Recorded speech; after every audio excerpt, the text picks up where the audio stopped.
Ahoy, Peter from Bryter Training, and today I'm here to talk to you about cognitive dissonance and just why it can be so difficult to embrace new ideas. Now, did you know that up to 95% of our behaviours are actually unconscious? So if you believe that, this video is absolutely for you. If you don't believe that, then this video is absolutely for you. I'm going to explain how and why it happens, more importantly, how you can remove attitudes and change behaviours that are just no longer serving your best interests. Now, I think we all like to believe that we operate via evidence, that we approach a situation with a logical, open mind, we weigh up the data and we make a rational decision. Reality is that's just not the point. Think sales, personal development, process improvement, coaching. These are all situations where we're trying to change someone's behaviour or get them to see things in a different way, and it's just not always that easy. So if it's not evidence, what is it? It's habit. And as we know, habits can be really hard to break. Now, automating our behaviours is essential. We need to do it because the theory goes we can only take so much information in consciously at any given time and be aware of it. So we need to automate a lot of those systems and processes. There's different psychological models to exist, but the way that we automate the process is through something called GDD. Now, GDD stands for generalize, delete, and distort. So when we generalize something, whatever has proven true in the past, we assume it will work for us in the same way in the future, whether that's recognizing facial expressions, skills that we've learnt, interactions that we've had with people. Next, we'll delete. So it's what we leave out. Information comes in. It's either completely irrelevant to us or it doesn't serve our model of the world, our opinions, so we delete it altogether. Finally, we distort. We fill in the blanks based on our own personal experience, or maybe we'll twist the information around a little bit, change the context so that once again it supports our view of the world. Just important to keep in mind that the new information that you're taking in and processing, it's literally either been ignored completely or we're unconditionally accepting it.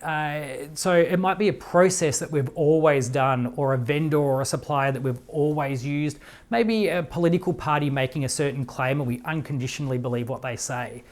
Of course, we do the same thing when we distort information. It comes in and we twist it and we reinterpret it to suit our view of the world. So the responses are often automatic. We're not aware of we're doing it. We're just trying to keep the balance and understand the world around us. So that's all cool and all, but why is it important? How does it actually change your behaviour or your experience in the world around you? Now, if you think about it, there's all this information coming in and we generalise, delete, distort. It's kind of like if you think of using the internet. So if you jump on a search engine, there's all that information on the internet. But what you'll get back is what you look for. So if I punch in a bit of a search request such as reasons why drinking alcohol is good for you, what I'm actually going to get back is all these reasons why drinking alcohol is good.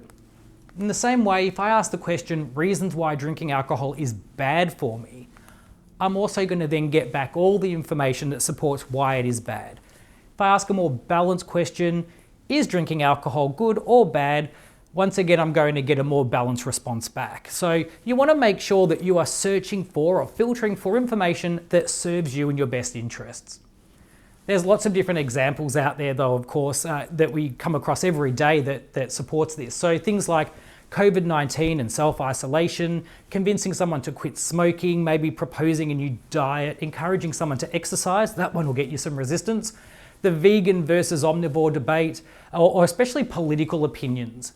So some people form beliefs with very minimal evidence. They might just read one thing, hear something once, experience it once, and it becomes a fact in their view of the world.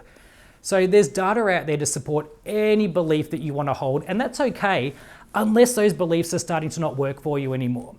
So it's like when I talk to older people and they say things like, we're all too sensitive, and back in my day, you could make a joke and women wouldn't get all upset about it. It's all too politically correct. My question is it? Did people really not mind back then, or were they just not listened to? So it's possibly more a case that people have started asking questions and they've changed their opinions and their assumptions about bullying and harassment. So the world changes, and holding on to an outdated belief or opinion just isn't useful. And whether it's social, technological, business, or personal, it's the same thing. It also matters where the data comes in. Chances are, if you're receiving information from someone you don't like or you don't respect, maybe from an opposition party, then chances are you're going to instantly dismiss it or disregard it. If it comes from a certain publication or certain group, then you might believe it unconditionally. Again, that's okay, except if it's having an impact on your personal or business results and success.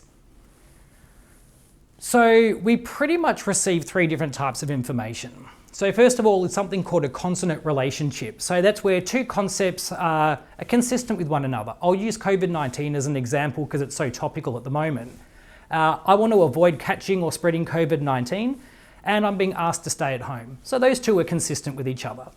Next, you've got irrelevant relationships. There's information that comes in that's just not relevant to you at all. You want to avoid catching or spreading COVID-19, and here's a cool cat video.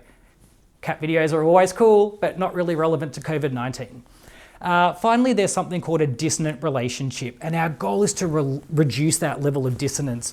So that would be a situation where you want to avoid catching or spreading COVID-19, but you don't want to actually have to self-isolate. We get that conflict. And when we receive conflicting information like that, we respond in one of four ways. So the first way you might respond is to change your behaviour. So you want to avoid catching or spreading COVID-19 and you're being asked to stay at home, and you go, that makes sense, I'll do that. Doesn't always happen, but it might happen. Next, you might justify your behaviour or your opinion of not wanting to self-isolate by changing the conflicting thought or the conflicting concept. So you might say, well, I don't want to stay home, but we can still minimise the risk by just getting the elderly people and the at-risk people to stay at home. Maybe we could all wear masks, so we'll start changing things to support our belief. Next thing you might do is justify your behaviour by adding entirely new criteria. So, well, I don't want to stay at home, but it's not just about containing the virus. There's also the economy. There's also my personal freedoms. There's also mental health. All these other reasons that we add. And of course, some people might receive information and flat out deny it or ignore it. It doesn't suit their view of the world and they will deny everything. Things in relation to COVID-19, they might say something like, well, that's just stupid, or it's a conspiracy theory anyway, or if I go to the shop, I'm going to have just as much risk anyway, so why can't I just go out any other time? So this can apply to a whole bunch of situations in your life, so have a think about experiences that you've had, but it might be in relation to introducing new policies and processes, new leadership styles, training ideas, health and well-being and politics. The list is pretty much endless. One thing to be aware of though is if you're working with someone and you try and force a new opinion on them, they'll respond by getting defensive. So what happens is we then have two people who have different opinions at the start, and if we push them too hard, they will actively go looking for evidence as to why they're right or evidence why you're wrong. And when that happens, the rift between you, the gap between you gets even bigger, and it's really then hard to work or help that person in the future. So it's really important, try and catch people at the start, understand their model of the world, understand where they're coming from, and help them explore new ways of doing things.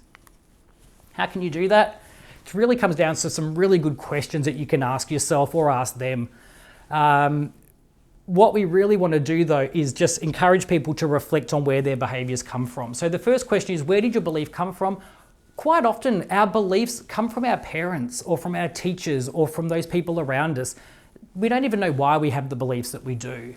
Next, the evidence. What evidence do you have so that you know your belief is true? And this can really encourage you to look at a situation and explore it from a different point of view, a different perspective, maybe enhance your view of the world and really broaden that a lot. How would you know if your belief or if someone else's belief wasn't true? Once again, that's a great question, just to approach the situation from a different perspective, maybe explore some information that you previously weren't aware of. What would have to happen to change your belief? This helps you really understand the limitations of that belief and to make sure you've got that evidence in the first place. How many times do you need to experience something before you know it's true? Is it enough to just read an article on the internet and you'll believe it? This often happens. I see this when it comes down to working with Gen X and Gen Y or different age groups. Having an experience of working with an elderly person who struggles with technology certainly doesn't mean that all elderly people struggle with technology. We can't make that generalization. Finally, if you were wrong, if your belief was wrong, how could that impact you? If you've got a belief and if it's wrong, it doesn't really affect you, then that's okay. But if you hold on to a belief and hypothetically that belief is incorrect, if that's having a major impact on your relationship or your joy in general, then it's probably worth reflecting on. So you can use all of this to better understand yourself and better understand others around you. It's really important just to respect that other people do see the world differently. And you can use this to really challenge yourself if you're holding on to beliefs or patterns of behaviour that you think maybe isn't serving you well. Hope you found it interesting or valuable. If you did, it really helps us if you can give us a quick like and subscribe on our page. This is also part of a much larger program called Lead Speak and Evidence-Based Leadership. So for more information on that, feel free to contact us via our website. The details are below. Otherwise, thank you so much, and we will see you next time.